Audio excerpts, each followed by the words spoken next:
नमस्ते। आज के इस नए एक्सप्लेनर में हम एक बेहद शानदार मास्टर क्लास को डीकोड करने वाले हैं। Sales communication blueprint. ये सिर्फ बात करने के बारे में नहीं है, बल्कि अपनी आम बातचीत को एक सॉलिड अथॉरिटेटिव कॉन्वर्सेशन में बदलने का तरीका है। अपने शब्दों से एक ऐसा प्रभाव छोड़ना जो लंबे समय तक लोगों को याद रहे। तो चलिए बिना किसी देरी के शुरू करते हैं। तो चलिए इसमें सीधे गोता लगाते हैं। क्या कभी सोचा है कि जब बड़े बड़े राजनेता या टॉप सीईओ बोलते हैं तो उनकी आवाज में इतना गजब का कॉन्फिडेंस और पावर क्यों झलकता है? देखिए, इसका राज सिर्फ अच्छी और फराटेदार भाषा नहीं है। असली कम्युनिकेशन का मतलब है कि जो मैसेज भेजा गया वो बिल्कुल उसी तरह से सामने वाले तक पहुंचे। मान लीजिए दुनिया का सबसे बेहतरीन जोक सुनाया गया, लेकिन अगर सामने वाले को समझ ही नहीं आया तो वो एक कम्युनिकेशन गैप बन गया, है ना? इसी गैप को खत्म करना ही असली मास्टरी है। इस ब्लूप्रिंट को समझने के लिए हम इसे 5 स्टेप्स में बांटेंगे। पहला है फर्स्ट इंप्रेशन, यानी पहला प्रभाव। दूसरा है जुड़ना और सुनना। तीसरा है पूरे अधिकार के साथ बोलना। चौथा है एक यादगार समापन। और आखिर में अभ्यास, यानी प्रैक्टिस की असली ताकत। तो चलिए अपने पहले पड़ाव से शुरुआत करते हैं। फर्स्ट इंप्रेशन, यानी शुरुआती बातचीत को हैक करना। यह बिल्कुल किसी बहुत ही वाइब्रेंट और कलरफुल इमेज की तरह है। आपकी शुरुआत जितनी ब्राइट और दिलचस्प होगी, लोगों पर उसका असर उतना ही गहरा और लंबा होगा। अब बात करते हैं पहले 30 सेकंड के नियम की। इसमें 3 चीजें सबसे अहम हैं। पहली, अपनी एनर्जी हमेशा हाई रखिए। कोई भी एक थके हुए इंसान से बात नहीं करना चाहता। दूसरी, रटे रटाए जेनेरिक अभिवादन को भूल जाइए और बातचीत को थोड़ा पर्सनलाइज्ड बनाइए।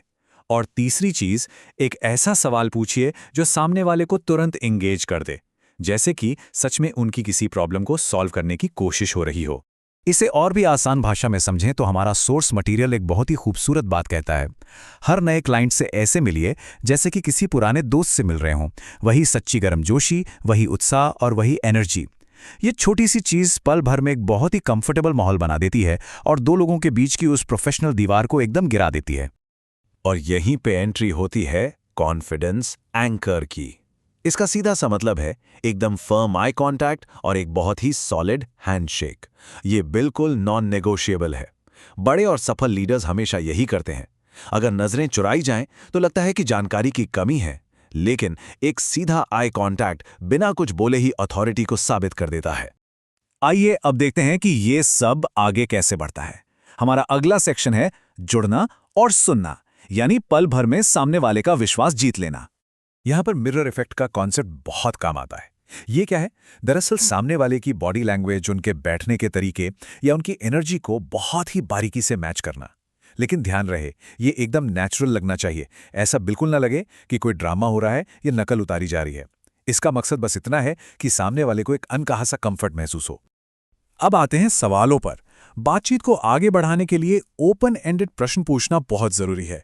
यानी ऐसे सवाल जिनका जवाब सिर्फ हाँ या ना में न दिया जा सके, जैसे कि एग्जैक्टली किस चुनौती का सामना किया जा रहा है, या फिर अभी डिसीजन लेने से क्या रोक रहा है। ऐसे सवाल सामने वाले को सोचने पर मजबूर करते हैं और उन्हें बातचीत में गहराई से शामिल करते हैं। और जब जवाब मिले तो एक्टिव लिसनिंग शुरू होनी चाहिए। याद रखिए, एक बेहतरीन प्रोफेशनल सिर्फ कुछ बेचता नहीं है, वो एक कंसल्टेंट की तरह काम करता है।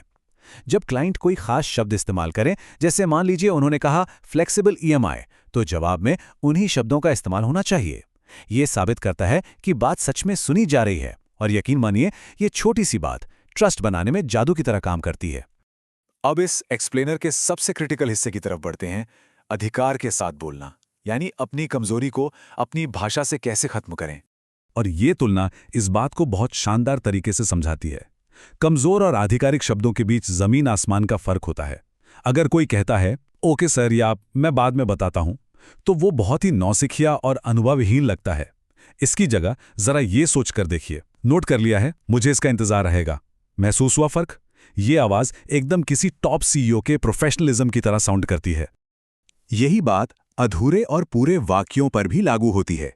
सिर्फ सॉरी या थैंक यू बोलकर बात खत्म कर देना बहुत ही कमजोर स्टैंड है। इसे पूरा किया जाना चाहिए। देरी के लिए माफी चाहूंगा या आपके कीमती समय के लिए बहुत बहुत धन्यवाद। ये पूरा वाक्य बोलने से एक तरह की गर्माहट भी आती है और प्रोफेशनलिज्म भी एकदम टॉप लेवल का लगता है। एक और गलती जो अक्सर होती है वो है बात बात पर जेनेरिक तरीके से सर या मैम कहना। ये बिल्कुल किसी स्पैम कॉल या कोल्ड कॉलर जैसा लगता है। इसके बजाय टाइटल के साथ उनका लास्ट नेम इस्तेमाल करना या फिर फर्स्ट नेम के साथ जी लगाना चाहिए। ये छोटा सा बदलाव तुरंत एक बहुत ही रिस्पेक्टफुल और अथॉरिटेटिव कनेक्शन बना देता है। इस पर सोर्स मटेरियल में एक बहुत ही मजेदार और काम की बात बताई गई है। अगर कोई क्लाइंट मोहितो को गलत प्रोनाउंस करके मोजितो बोलता है तो उन्हें करेक्ट करने की कोई जरूरत नहीं है। जवाब में मोजितो ही कहना चाहिए। किसी के ईगो को बचाना और उनके साथ रिलेट कर पाना डिक्शनरी में सही होने से कहीं ज्यादा पावरफुल है। जैसे ही उनके शब्द दोहराए जाएंगे वो खुद ब खुद एक गहरा कनेक्शन फील करेंगे। एक शानदार मीटिंग के बाद अब हम आते हैं चौथे हिस्से पे, एक यादगार समापन, यानी कमिटमेंट को बिल्कुल पक्का कर लेना। मीटिंग शुरू कैसे होती है ये जितना जरूरी है, खत्म कैसे होती है ये उससे भी ज्यादा जरूरी है। तो इसे खास कैसे बनाया जाए? बहुत ही सिंपल है। लोगों की कुछ अनोखी डिटेल्स पर उन्हें जेन्युइन कॉम्प्लीमेंट देना चाहिए और अगर हो सके तो उनके कल्चर से जुड़ा कोई खास अभिवादन इस्तेमाल करना चाहिए। ये छोटी छोटी कलरफुल डिटेल्स किसी के भी दिमाग में छप जाती हैं। वो मीटिंग खत्म होने के हफ्तों बाद भी उस खास बातचीत को याद रखेंगे। तो यहाँ सबसे अहम पॉइंट ये है कि साइन ऑफ कैसे किया जाए। बाय, समय देने के लिए धन्यवाद, ये बहुत ही बोरिंग और आम है। इसके बजाय पूरी बातचीत का एक क्विक 15 सेकंड का सारांश देकर अगली मीटिंग का वक्त तय कर लेना चाहिए। ये एक साइकोलॉजिकल कमिटमेंट बना देता है। इससे ये एकदम लॉक हो जाता है कि अगला कदम क्या होने वाला है। और अब हम पहुंच गए हैं अपने आखिरी हिस्से पर, अभ्यास की शक्ति, यानी इस ब्लूप्रिंट को आदत में कैसे शामिल करें और इसमें पूरी तरह से महारत कैसे हासिल करें। इसे महारत का चक्र या मास्टरी लूप कहते हैं। सबसे बड़ी सीख ये है कि बिना नॉलेज के असली कॉन्फिडेंस कभी आ ही नहीं सकता। और नॉलेज कैसे आती है? लगातार प्रैक्टिस से। ये सब आपस में जुड़े हैं। इन टैक्टिक्स की प्रैक्टिस करना, विषय का गहरा ज्ञान हासिल करना और फिर एक ऐसा कॉन्फिडेंस और अथॉरिटी बिल्ड होती है जिसे कोई हिला नहीं सकता। तो इस पूरे एक्सप्लेनर के एंड में एक बहुत ही गहरी बात सोचने वाली है। क्या रोजमर्रा की भाषा, रोज बोले जाने वाले शब्द एक अथॉरिटी बना रहे हैं या फिर वो बेहतरीन मौकों को छीन रहे हैं? इस सवाल पर जरूर गौर किया जाना चाहिए। आज की इस चर्चा में जुड़ने के लिए बहुत बहुत धन्यवाद। उम्मीद है इस कन्वर्सेशन ब्लूप्रिंट ने कम्युनिकेशन को समझने का नजरिया पूरी तरह बदल दिया होगा।